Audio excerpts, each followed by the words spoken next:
नमस्कार दोस्तों, मैं हूं प्रदीप। तो आप लोग देख रहे हैं मेरे YouTube चैनल शिफ्ट इंजीनियर। दोस्तों, आज हम बात करेंगे जो 500 kVA का जो डीजी होता है तो उसका लोड कैलकुलेशन कैसे किया जाता है। ठीक है, तो उसी के बारे में हम लोग आज डिस्कस करेंगे। चलिए बिना देरी के वीडियो आगे बढ़ते हैं। देखिए दोस्तों, सबसे पहला जो लोड कैलकुलेशन करने से पहले हम लोग को दो फार्मूला सबसे पहला पता होना चाहिए। एक है फार्मूला नंबर 1, मैं लिखता हूं इधर। फार्मूला नंबर 1, फार्मूला नंबर 1 में क्या होता है ये पता होना चाहिए। एक है kilowatt equals to KVA into power factor. ठीक है, ये हो गया पहला नंबर फार्मूला। सेकेंड वन हो गया power equals to √3 VI into cos five mean cos theta. ठीक है, ये दोनों फार्मूला पता होना चाहिए। ये एक नंबर, यह दो हो गया 2 नंबर। ठीक है, तो अभी ये cos फाइव क्या है, जो cos थीटा हम लोग डिनोट कर रहे हैं, ये है पावर फैक्टर। ठीक है, ये पावर फैक्टर है। ठीक है, ये पावर फैक्टर। तो सबसे पहले हम लोग को डाटा लेना चाहिए जो डीजी का। हम लोग यहाँ पर एग्जांपल लिया 500 kVA डीजी। ठीक है, तो ये बार डेटा आ गया, यहाँ पर डेटा आ गया जो रेटिंग्स है 500 kVA और पावर फैक्टर कितना है PF 0.8। ये क्यों 0.8 है? डीजी का जो पावर फैक्टर होता है हमेशा 0.8 होता है। ठीक है, कोई भी इंटरव्यूअर आपको पूछेगा तो बोलना चाहिए डीजी का पावर फैक्टर कितना है, तो आपको बोलना चाहिए 0.8 है। ये भी पूछता है शिफ्ट इंजीनियर के इंटरव्यू के लिए।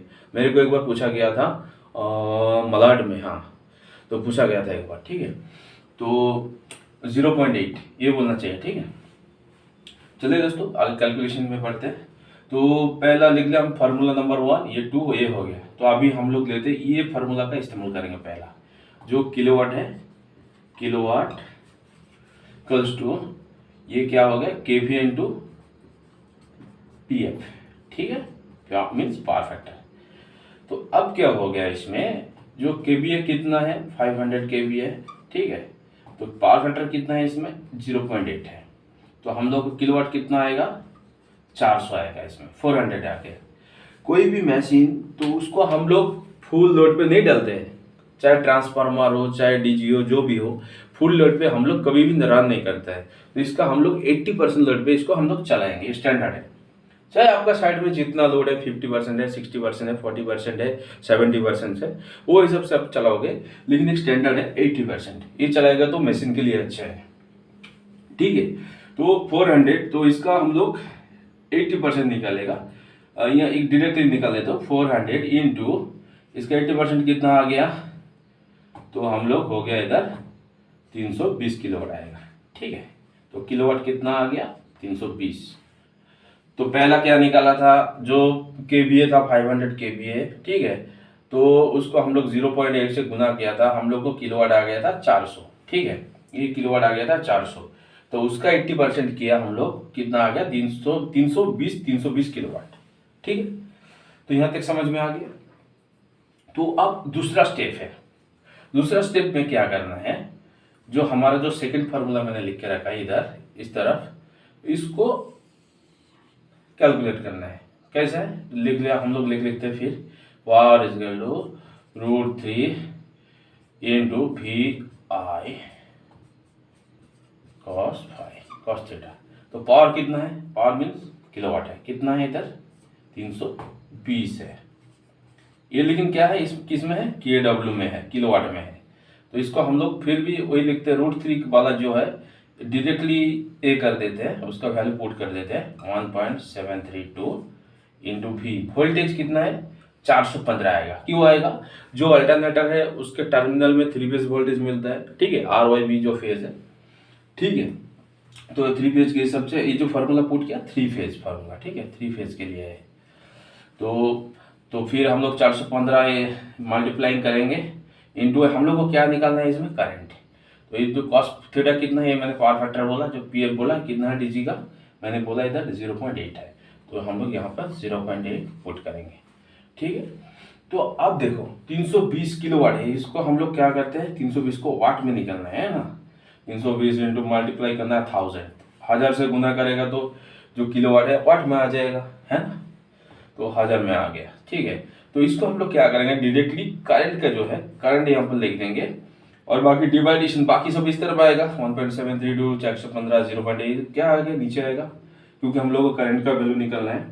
तो 1.732 इंटू 415 इंटू कितना आ गया 0.8, तो ये हो गया 0.8। ठीक है ना, तो अभी क्या करना है, ये आ गया आपका करंट का वैल्यू, इसको कैलकुलेट करेगा तो करंट आ जाएगा।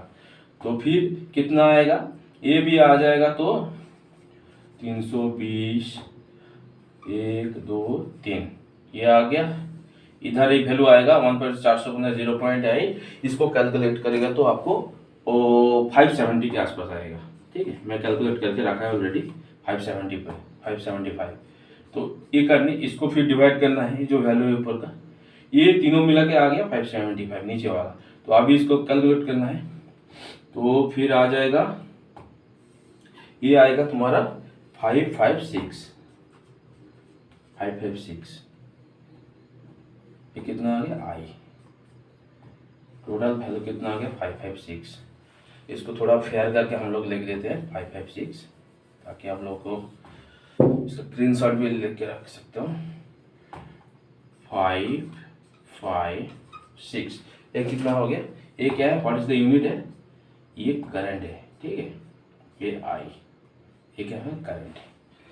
तो डीजी को अगर हम लोग 500 kVA का जो डीजी है, इसको हम लोग अगर 80% लोड पे चलाएगा तो इतना करंट ड्रॉ करेगा। ठीक है, इतना करंट दिखाएगा हम लोग।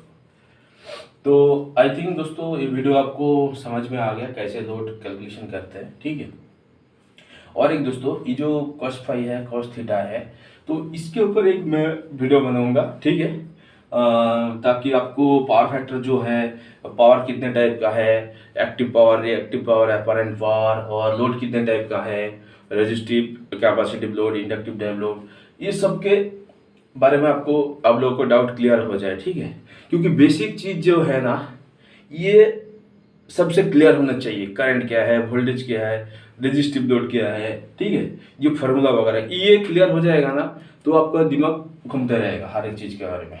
ठीक है, चलिए दोस्तों, अगर वीडियो अच्छा लगेगा तो लाइक शेयर और सब्सक्राइब।